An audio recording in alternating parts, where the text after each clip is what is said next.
Okay, reminder real quick now that everybody's in here, we do not have class on Monday. It's Labor Day, so nobody's going to be here.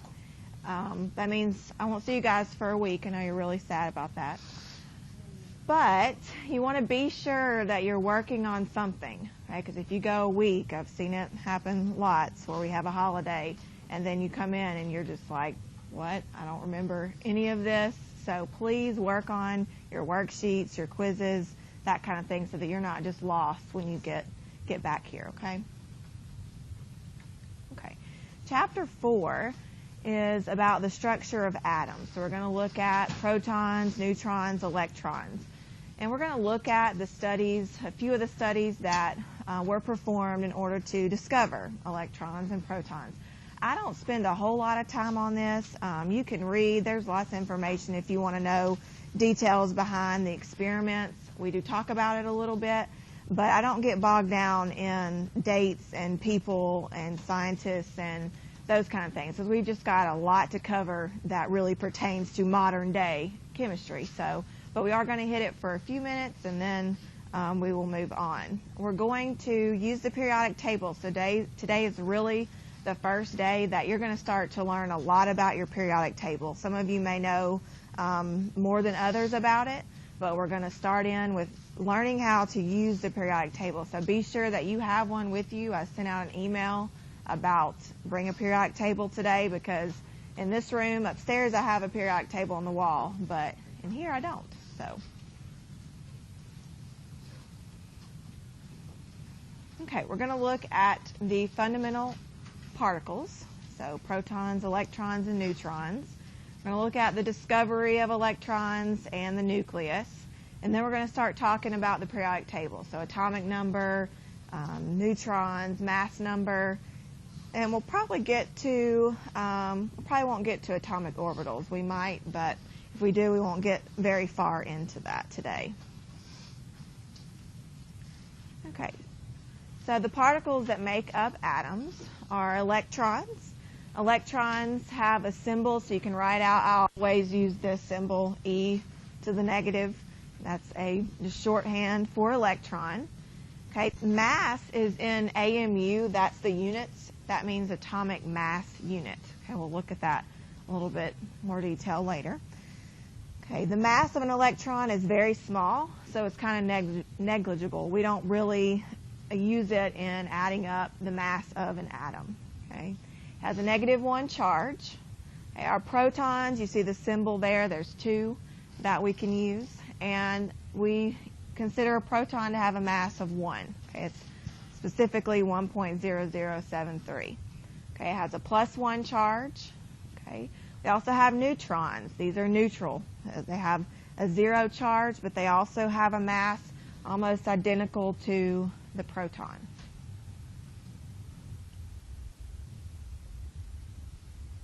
Okay, we're going to look at the discovery of electrons just for a few minutes. But the discovery of electrons happened about the late 1800s, early 1900s, and how they came about discovering electrons was they used these cathode ray tubes, and at one end they have this negatively charged cathode. Okay, and they had a fluorescent screen. It's actually zinc sulfide that would be on the other end of the tube, and they just hit the tube with voltage. So they applied this voltage, and when this happened, these negatively charged particles stream through in this beam. Okay, and so there's a hole here, and this is added so that you just see a single ray instead of the whole tube just lighting up. Okay, so it just kind of pinpoints so you can look at this ray. Okay, and so it's going to, when it's hit with voltage, the ray is going to glow all the way across to the fluorescent screen.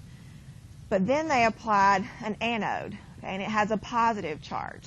Okay, and so you'll start to kind of see the similarity between, say, a magnet and electrons and protons. So a magnet, if you put 2 negative ends together, what's going to happen? They're going to repel, right? But if you have a positive and a negative end, what do?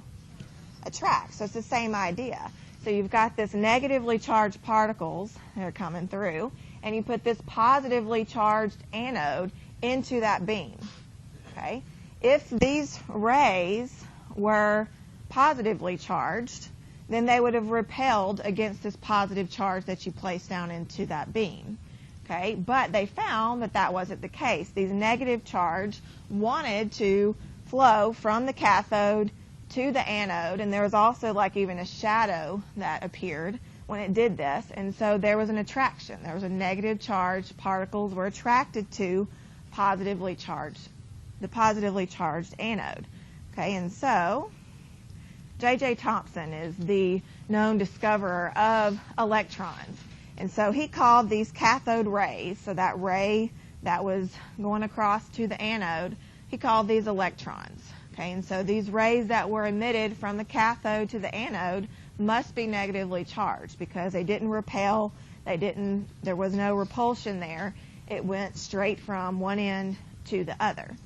Okay, and so this was, I should say, old version. So these cathode tubes and rays were actually used in your old TV sets and computers. Of course, now much more advanced, but in your screens were cathode ray tubes.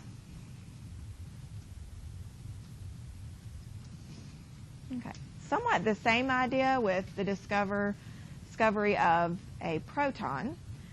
The only difference here is now we have this anode, so this positively charged anode. Okay, and so if we apply voltage, we're going to send positive charges, okay, across the tube. Okay, so they placed this cathode in this tube, and it had holes in it. Okay, and so they knew that if these were positively charged, then they would flow through and go through the holes on the anode because they would be attracted to this negative charge. Okay, and so they detected that particles did, and so to find out positively charged particles did flow through these holes. Okay, so if they were negatively charged, then they would have wanted to go back the other way, or they would have want to repel. Okay, but instead they went through, and so they detected that these positive ions were soon to be known as protons. So they called them canal rays at first, just I guess from the experiment, similar to canal, and became known as the proton.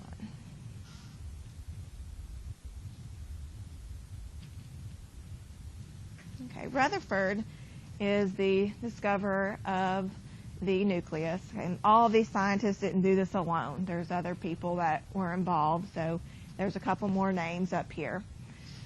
Okay, and I had a video, and I can't just copy that. I don't know what's going on with this page, but anyways, I'll try to pull it up later. But they applied this radioactive source of fast-moving alpha particles. Does anybody know what an alpha particle is, by chance? Okay, it's bigger, yeah. It's very similar to a helium atom. So we learned this actually in Chem 2. We spend the end of the semester looking at radioactive materials and how they are harmful versus helpful and that kind of thing. But an alpha particle is the heaviest of your radioactive particles, and it's very similar to a helium atom. Okay, and it's positively charged. Okay, so you want to imagine that, like I said in this video that showed this, but you have these positively charged radioactive alpha particles. Okay, they're being streamed into and to this fluorescent screen. Okay, so imagine that gold foil isn't there at first. Okay, and so if these particles just go in a straight line, then you would see on the fluorescent screen, you would see the glow from the particles. Okay, well, what they did is they placed a piece of gold foil. So when they had these stream of alpha particles going through, they placed the gold foil down here so that it would essentially, they wanted to see, would these particles just go straight through the foil or what would happen? Okay, and so before this, it was pretty much what they thought of an atom is it's kind of mainly empty space. Okay, and so they thought that those particles would go just straight through. So they would just show up the light and they would glow right here. Okay, but what actually happened is a lot of those particles did just go through the screen, but a lot of them, or a few of them, were deflected. Okay, so they came off and there was glow. They saw the glow from these particles over here, some even came back this way. Okay, and so this told them that there was something in the middle. There was something that was deflecting this. Okay, these are positively charged. Okay, so if it was hitting something, what charge do you think it had for it to repel against it? Positively charged. It had to be positively charged.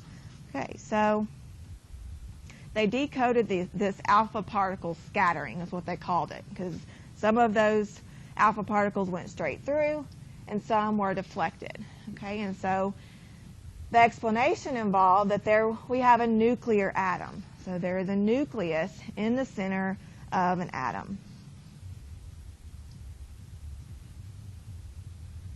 Okay, and so the conclusions from this experiment is that the atom is mostly empty space. So most of those particles just went straight through.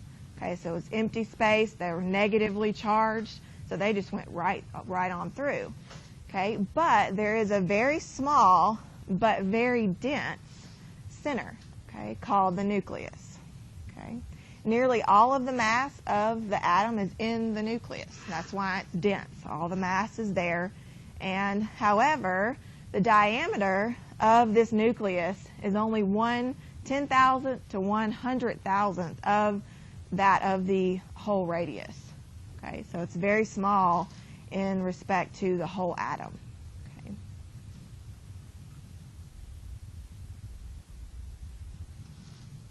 Okay.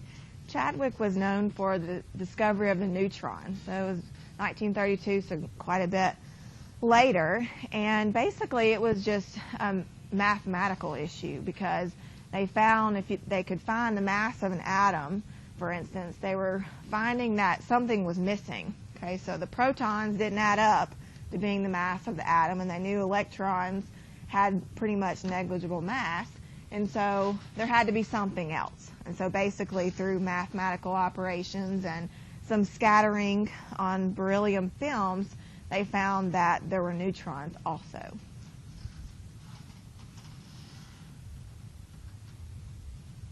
Okay, like I said, there's some more details if you have questions on any of the old experiments that they did to come up with these. But the point is that they did. And so we know that. We've known that for years now.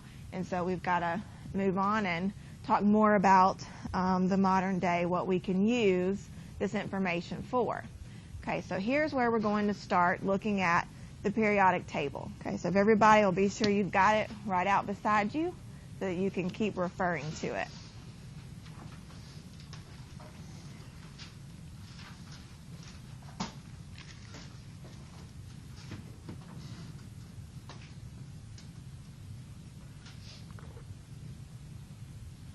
Okay, first thing we're going to learn about the periodic table. If you may already know this, but for those of you that don't, we're going to learn about the atomic number. Okay, and this is equal to the number of protons in the nucleus. Okay, and so I don't know if I went into details a few minutes ago. I should have, but your protons and your neutrons are in the nucleus. I think that was probably understood, but and electrons are around the nucleus. Okay, we give this the symbol Z. Okay, you'll see why that's important here in a few minutes. Okay, and if we look at the periodic table, okay, that number that's up at the very top, okay, above the element, so your symbols on there are, hydrogen's H. That's the elemental symbol for hydrogen. Okay, that number above there, that's the atomic number.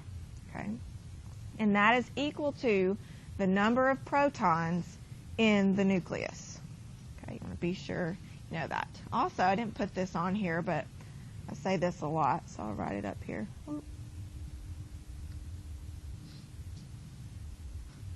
Okay. The atomic number is the identity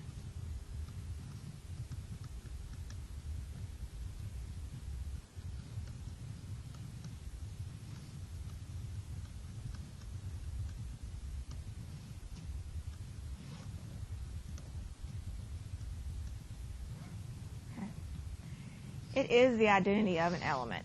Okay, so we're going to see here in a few minutes that we can have the same element and it can have a different number of neutrons. Even later, we're going to see that it could have a different number of electrons. Okay, but if we change the number of protons, we've changed to a different element. Okay, so if you look at your periodic table, and let's find the element with the atomic number 3. Right, see that? Okay, it's lithium.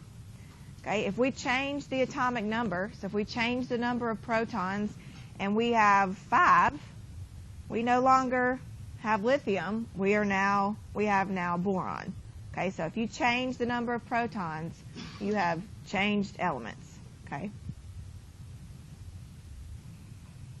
Okay, also for a neutral element, okay, we're going to look later, we're going to see that we can have positive charges and we can have negative charges. But for right now, we're just looking at neutral elements. The number of electrons is also equal to the atomic number. Okay, so your 3 for lithium, you have 3 protons. You also have 3 electrons. This is super important, so be sure that clicks. Okay, so just to be sure, so let's everybody find sulfur. Okay, how many protons does sulfur have in its nucleus? Okay, how many electrons? Very good. Okay. Okay, I'll just keep referring back to this periodic table here. So, got your own. Okay, the mass number is given the symbol A. Okay, sometimes this is confusing, and I don't know why they said it this way in the first place.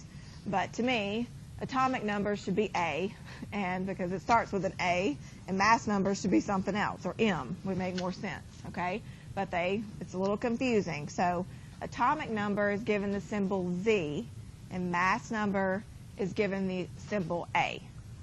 Okay. The mass number is equal to the sum of the protons and the neutrons in the nucleus. So that's where all the mass is, so you're just adding up the mass. Okay, so our mass number here, which is given the symbol A, is equal to Z plus N. So N is the number of neutrons. Okay. So if we write out the symbols for elements, the common way to do this is you have E for whatever the element symbol is. So when you look on your periodic table, some periodic tables will write out the name of the element as well, some don't. Okay, but sometimes it's just the element, like in your book. So you'd write the symbol. So here we've got carbon. Okay, and then Z is the atomic number. So, and it's also kind of confusing because when you look at your periodic table, your atomic number is on top of the element. However, it's the subscript in this symbol. Okay, so here's your atomic number, and then A is the mass number. Okay, so if we find carbon, so if you look at carbon on your periodic table, it has the atomic number 6, and that's where this number comes from here. And then this 12 has to be given to you. It has to be, it is not from the periodic table. We'll go over more details about that here in a few minutes. Okay, but this is the mass number. Okay, so with saying that, if we have 6 protons, we have a mass number of 12, how many neutrons do we have? 6, exactly. Okay, so here's calcium. So if you find calcium on the periodic table, it has the atomic number 20. Okay, here we have a mass number of 48. So how many neutrons do we have? Very good. Okay, and the same for, we did this one here.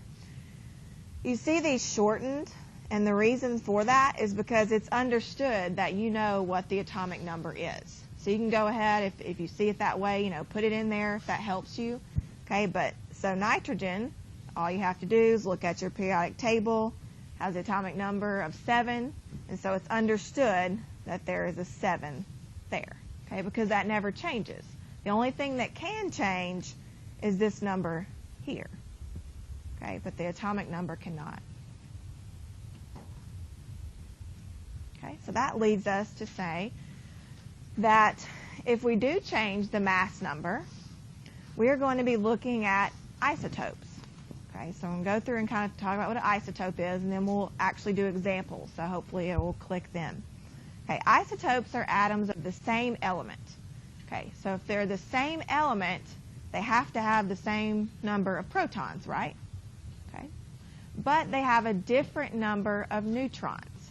Okay, so for instance, just about every element on your periodic table exists as different isotopes. Okay, there's carbon 12, there's carbon 13, there's carbon 14.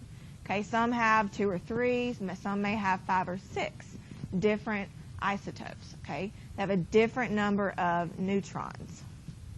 Okay, so if we look at hydrogen, okay, so let's fill in. This is a shorthand for the symbol here. Okay, but let's go ahead and write in.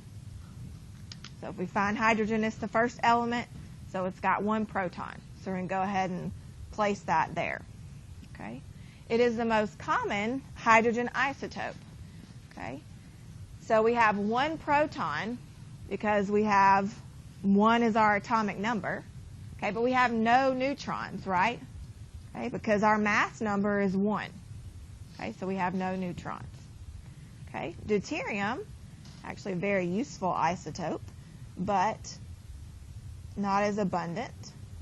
Okay, so we still have an atomic number of 1. Okay, so notice isotopes, it's the same element. We're going to have a consistent atomic number, but we're changing the mass number. We're changing A. Okay, so if we have 2 as our mass number, then how many neutrons do we have? We have 1. Okay, 2 minus 1 is 1. Okay, tritium is our radioactive hydrogen isotope. It has 1 proton.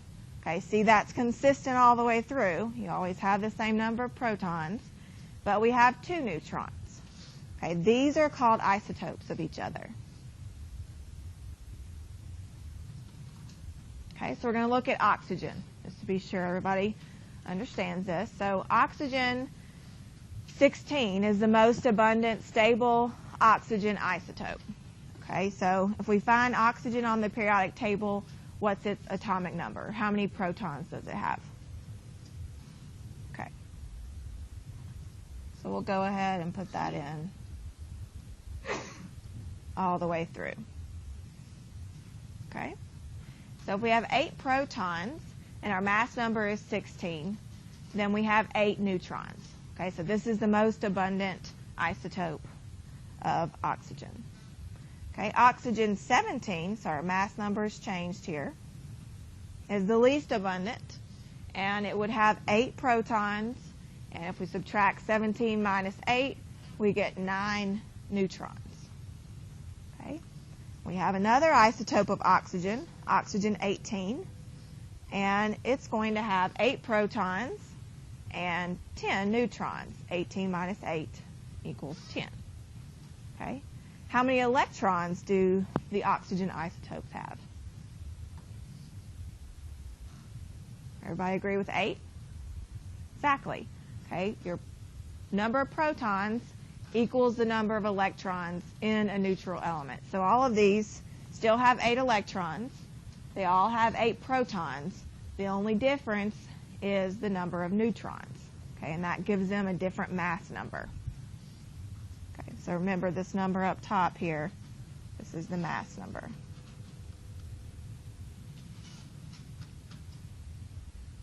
Okay, any questions before we move on?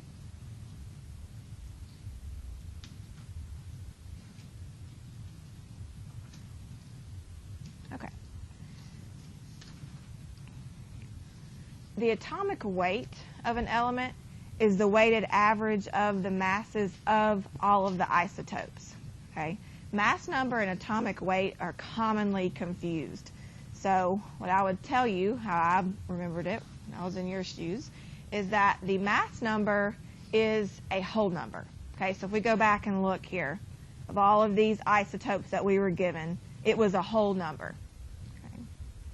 And we didn't find it on the periodic table. It was given to us that this is the isotope of whatever the element. Yes? Yeah, I don't know why it did that, but it was the same slide. It just has one extra thing on it. Okay. I don't know what happened. Let me see. Okay, we'll come back to that one. Yeah, I don't know. Just had some issues this morning, technical issues. So, okay. Is that the only one, and then it was this one? Okay. Thank you. Okay. Yeah, we'll talk about ions, cations, anions here in a few minutes. Okay, so the atomic weight is going to, how I think of it is it's not a whole number. It's the number that you find on your periodic table. Okay, so if you look at your periodic table and the number that's down below the symbol, that's the atomic weight. Okay, so basically it's taking into account all of the isotopes of that specific element, and it's coming up with the atomic weight. Okay, a mass number is a whole number. It's that specific isotope. Okay. Okay, so the atomic weight of nitrogen, everybody's book might be a little bit different. I'll go ahead and answer this question before it gets asked. For your exam, everyone will be given a periodic table, and it will be the same one. Okay, and so you just use the numbers that are on that periodic table. Okay, you can find periodic tables, or lots of them are very different, and they round to 1 decimal or 2 or whatever. So you'll just use whatever I give you. Okay. All right. So what's the atomic weight of palladium? Easy question here. Okay. 106.42 exactly. Easy, but just don't get it confused with mass number.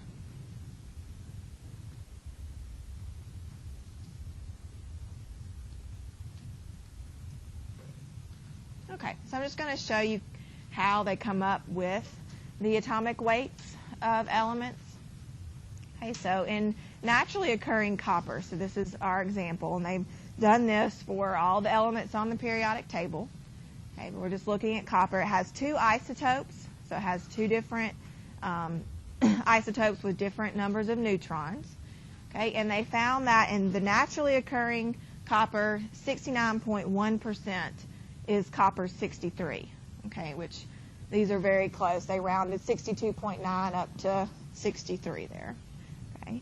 And 30.9% of copper has a mass of 64.9. So they take a sample, they find out these numbers, and so we want to calculate the atomic weight. Okay, the atomic weight's the number that's on the periodic table. Okay, and so basically all you have to do is take it out of the percentage, so move your decimal place back over 2 places.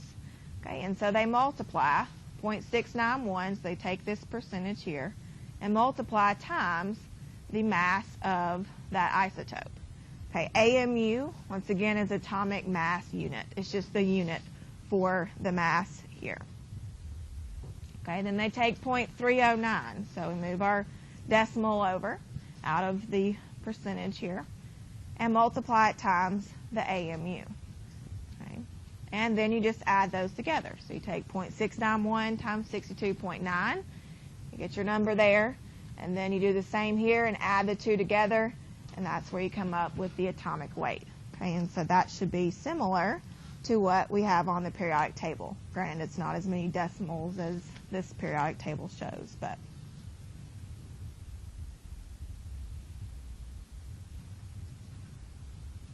Okay, any more questions? Yes.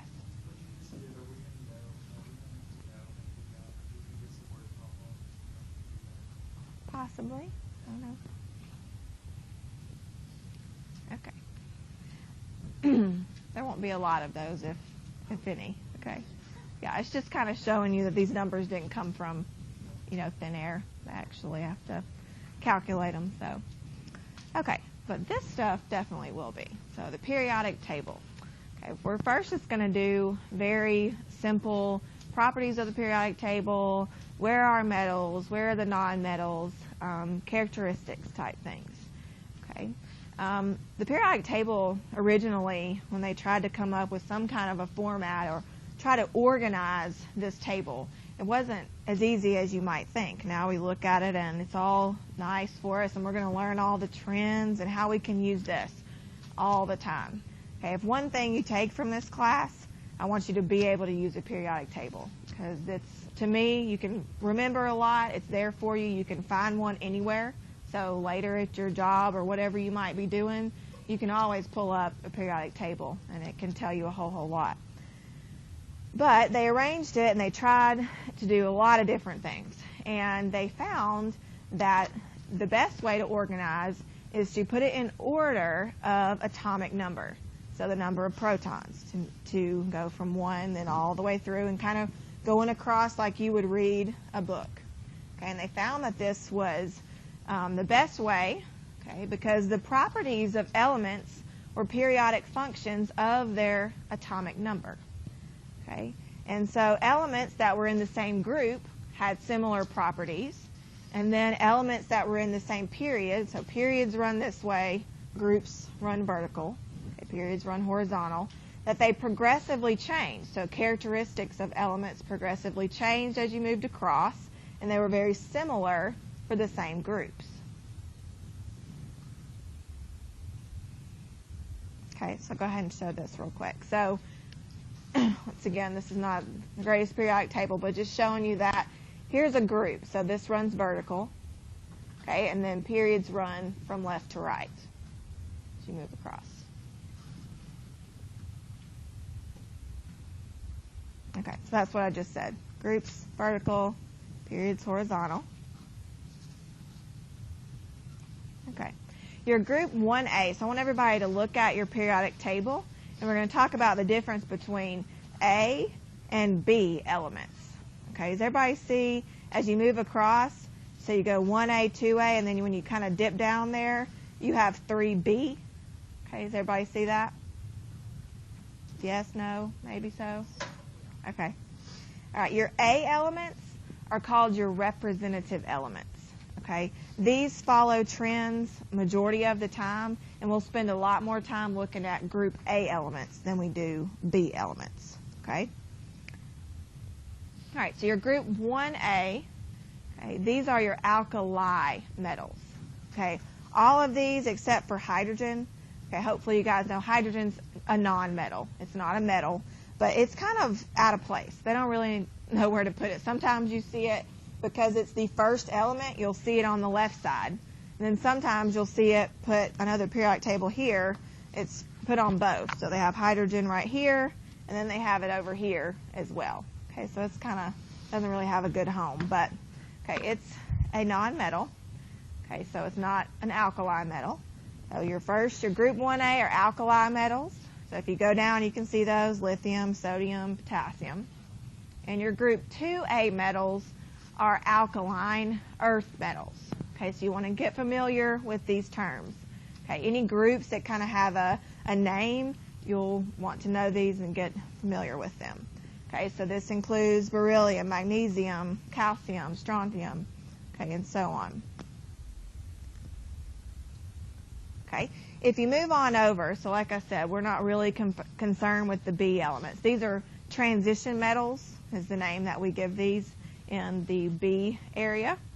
Okay, but if you move over to group 6A, okay, these are non-metals, and we don't really give these a name, really. They're just non-metals, group 6. The more you use the periodic table, you know, the oxygen's in group 6, sulfur's in group 6. Those are probably the two most common. Okay, but if you move over to group 7, okay, so if you look at group 7 and go down, so it starts with fluorine. These are called halogens. Okay, so fluorine, chlorine, bromine, and as you move down. Okay, and then group 8, these are the noble gases. So I really should have written noble gases here instead. Okay, these are very stable. So when we start looking at electrons and, you know, why elements bond in the way that they do, why compounds are formed in this ratio and not this one, it really comes down to a lot of the time that elements want to be like the noble gases. Okay, atoms want to be stable, so they want to have as many electrons as these stable noble gases. Okay, and they are inert, meaning they are not reactive. They're stable. They want to be left alone the way they are, and they don't want to bond with anybody because they're happy with their full shell of electrons, and they will not want to react very often. They will, but it's very unusual. Okay, and so if you look down group 8 on your periodic table, you'll see all those symbols there.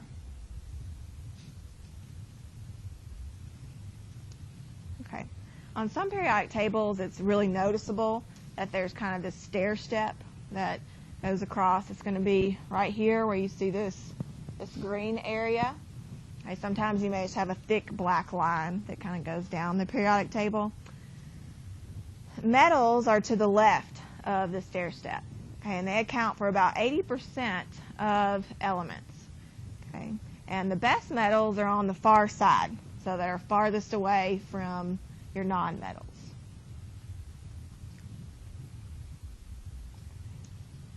All right, and nonmetals are to the right, so they're going to be to the right of this green stair step. They account for about 20% of the elements, and your best nonmetals are the ones that are furthest over to the right. Okay, and then there are metalloids, and these are interesting elements. They have properties of both, so they have metallic properties, and they also have properties of nonmetals. So you have to really kind of look at what you're dealing with. They have properties of both, and so they're going to be touching that line or that stair step that goes down the periodic table.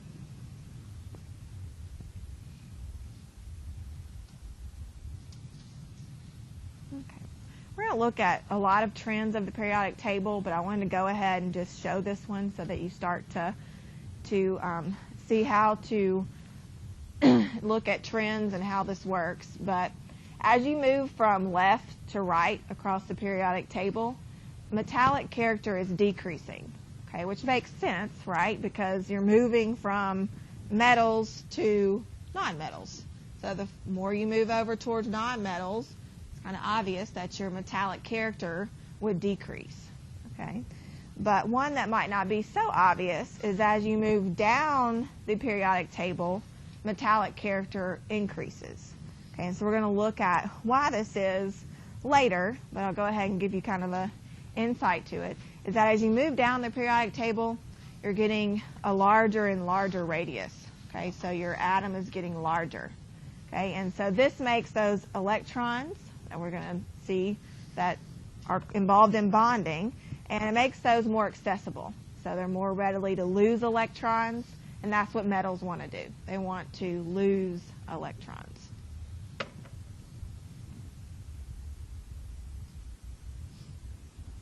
Okay. What time it is? Any questions so far? Okay. I'm going to go to, it helps real quick. I want to go back to that slide. I don't know what happened to it on mine. Y'all give me just 1 second.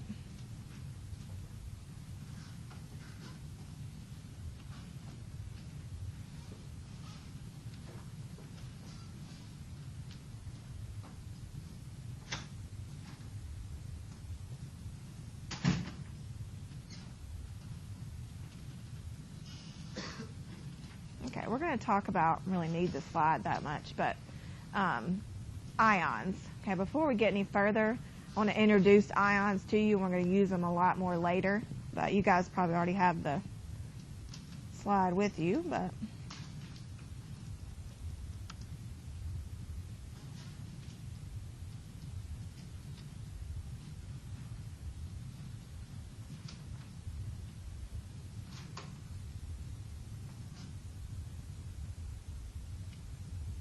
okay, if you haven't gone into Blackboard, this is a good, you might want to look up.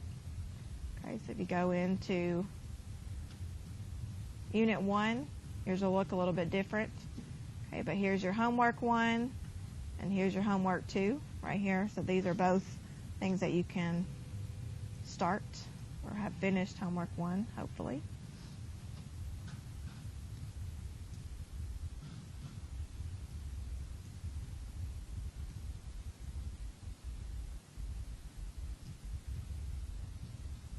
Okay, let's look at it this way.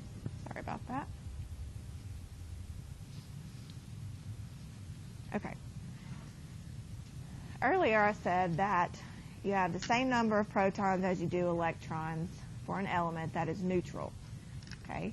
We do have elements that are not neutral. So you have cations and you have anions. Okay, a cation is a positively charged atom, and it indicates the loss of electrons.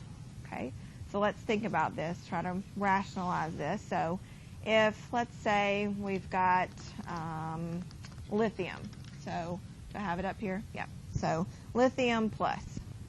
Okay, so it's +1. It's understood that it just has a +1 charge there. Okay.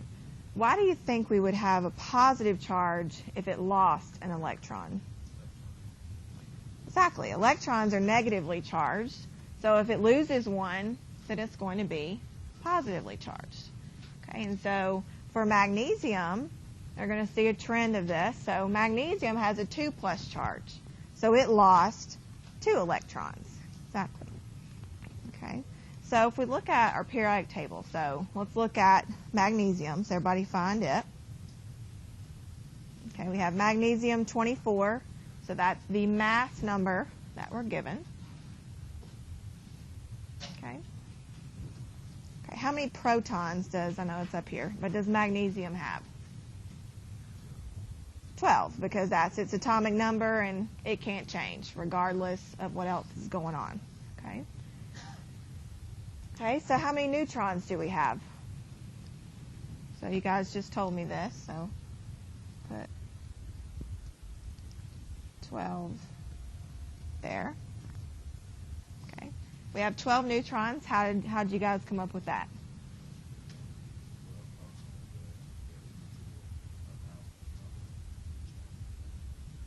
Okay, well, you can, yeah, 24, so your total mass number is protons plus neutrons. So you would take 24 minus 12, and that would give you 12.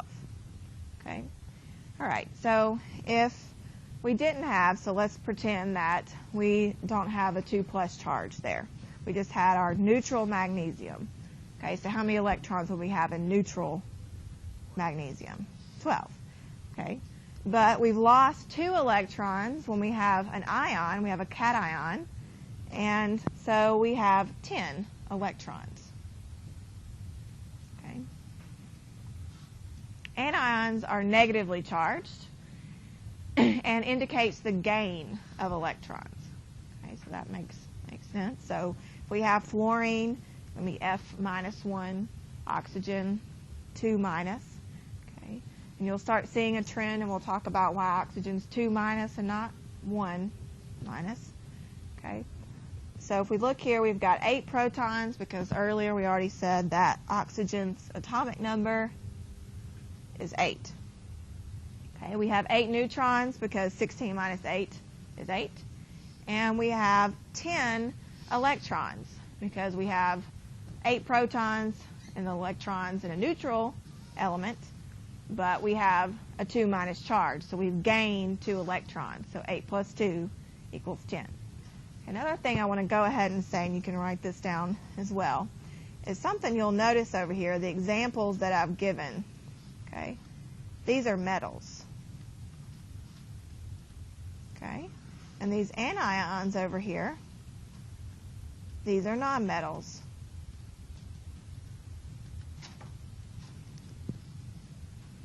Okay, so the trend here is that metals want to lose electrons, and nonmetals want to gain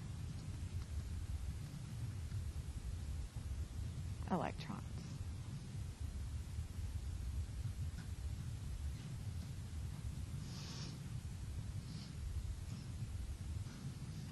Okay, earlier when I said that atoms strive, elements strive, especially when bonding, to be like the nearest noble gas to them on the periodic table. Okay, and so we're going to see, and we're going to look at electrons and how they're arranged and actually really show this in kind of a orbital diagram here later, probably next Wednesday.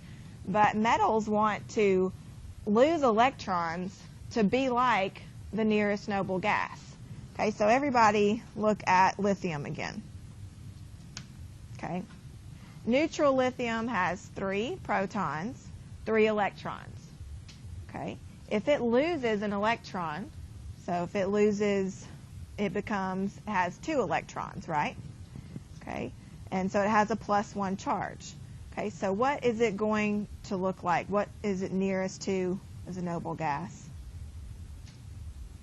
Okay. Helium, right? Because it has 2 protons and 2 electrons. So if it just loses one, then it has an electron configuration, is what we call it, like helium. Okay, so if you look at fluorine, a nonmetal, it wants to gain electrons. It only wants to gain one because if it gains one, what's its configuration, or how many electrons is it going to be equal to neon? Exactly. Doesn't want to gain 2, right? Because then it would have too many. Okay. If you look at oxygen, though, it wants to gain 2. So if you look at your periodic table, it's 2 spaces over from the nearest noble gas. Okay, and that's why oxygen gains 2. It doesn't gain 1, doesn't gain 3, it gains 2. Okay, but we'll look at that even more later as well.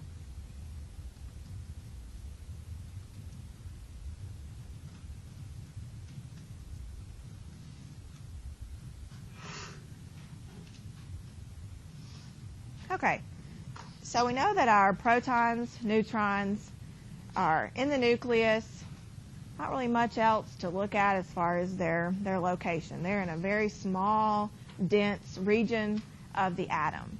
However, our electrons, remember when I was growing up, I always just thought electrons, they just kind of floated around in waves and nobody really cared about them. They didn't really talk a lot about where an electron actually is, or what is it doing around the nucleus. Okay, and so we're going to get into that some. You start seeing more of this the more you are in chemistry. But electrons have a particular amount of energy. Okay, and so each orbital, okay, or orbit or energy level, probably the best term, is around the nucleus. So we have our first energy level, second, third. So these are the energy levels around the nucleus. Okay, and each energy level has a particular energy, and it has this due to what we call quantum numbers. Okay, we're not going to get into a whole lot of this. This is called quantum mechanics. I didn't actually really get into this till graduate school. It's a very complex, a lot of math and a lot of detail, complicated. You have to solve Schrodinger's equation. I don't know if you guys have ever heard of that, but yeah, not my favorite thing to do. Not a math-minded individual. But anyways, the only quantum number that I want you to know is N. Okay, N is equal to the energy level around the nucleus. Okay, so N equals 1 is this first energy level. N equals 2 is the second. N equals 3 is that third energy level, and as you can see, it keeps building. Okay. The first energy level can only hold 2 electrons, and you're going to see why this is here later. And then we've got our second energy level can hold 8, and our third, 18. Okay, and we'll see, like I said, we'll be able to use the periodic table, and you'll be able to see this just by using your periodic table. Okay, also, the energy level closest to the nucleus is the lowest in energy. Okay, so this energy level is lowest in energy, and as you move away from the nucleus, it gets higher in energy. Okay. Thanks to Albert Einstein also, as well as this scientist that was actually just working on his PhD when he came across a very, very crucial fact in science, that we could look at electrons just like we look at light. So Albert Einstein looked at light, but he looked at electrons this way and found that electrons have wave-like properties too. So we can look at wavelength and frequency and all those kinds of things. And from this, they were able to find that, or come up with this principle. It's called the uncertainty principle, and that it was impossible to determine simultaneously the position and the momentum of an electron, or really any other small particle. Okay, they're moving too fast, there was just not a way to do this, to just pinpoint there's the electron in an atom that is so small that we can't even really imagine how small an atom is. Okay? So, because of this, all we can do is have a probability that we could find an electron. Okay? One thing that's often missed, and when we get to organic chemistry, I have to keep reminding my students, is that we have a probability of finding an electron. And this probability is a mathematical equation function. Once again, this is Schrodinger's equation and solving and computing what we call orbitals. Okay, these orbitals aren't just little, if you think of it as, they're not just seats for electrons to sit in. Okay, they're not actual physical, we can't touch them. Okay, but they are mathematical functions, okay, that have been computed for us, and electrons reside in these. Okay, so in our energy levels, okay, so we've thought about that. We've got energy levels around the nucleus. Okay, in these energy levels, okay, we have electrons, and we consider our electrons to be in orbitals. Okay, and once again, these are kind of cartoon representations when we draw them out. Okay, they're actually mathematical functions. Okay, and these orbitals are regions of space where the probability of finding an electron is the highest. Okay, so we're just trying to somehow come up with a way to pinpoint where an electron would be, a region of space that it would be. We can't just pinpoint it. Okay, so we can look at a region of space that it would be in. Okay, orbitals hold 2 electrons. Okay, we're going to see that here in a minute. And we have different orbitals. So we have S, P, D, and F orbitals. I'm not going to require you to draw these. You'll be happy about that once you see what they look like here in a few minutes. But what we'll do is we'll designate an orbital. So when you have to draw an orbital, you're going to, you're going to label it. So you'll learn how to label later, but you don't know that right now. So you'll label it at what orbital it is, and you just draw a line, and then to put electrons in it, you draw arrows. Oh, wasn't a very good arrow there. Okay, and you'll learn why one's up, one's down here later. Okay, but you just draw a line and you label that orbital. Okay, s orbitals, there's one s orbital. So if you think about an energy level around the nucleus, there's one s orbital in each energy level. Okay. The n, so this is your energy level. Okay, this corresponds to the number on the periodic table. Okay, so this is another handy dandy way to use our periodic table. Okay, if you're in period 1, then you're in energy level 1 around the nucleus. Okay, if you're in energy level 2, then you're in period 2. Okay. All right, each orbital can hold a maximum of 2 electrons. Okay, an s orbital, there's only one.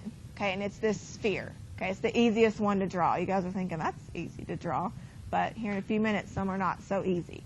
Okay, and so this holds 2 electrons. So an s orbital, the maximum number of electrons it can hold is 2.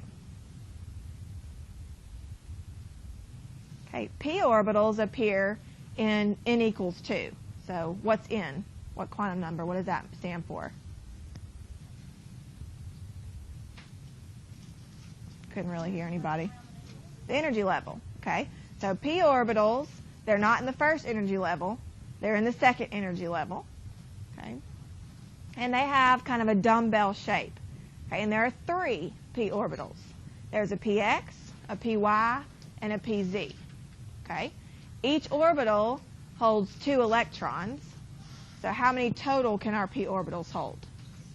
6, exactly. So s orbitals hold 2, p orbitals hold 6, 2 in each. Okay, these, once again, not so hard to draw. You just got x, y, and z. It's just kind of showing them put all together. They're all put together there. Later, really organic, we talk about what's here. This is just called a node. It means that there's no probability of an electron being there in that cross section right there. Okay, d orbitals appear in n equals 3, so the third energy level. Okay, and we have 5 d orbitals, each that can hold 2 electrons.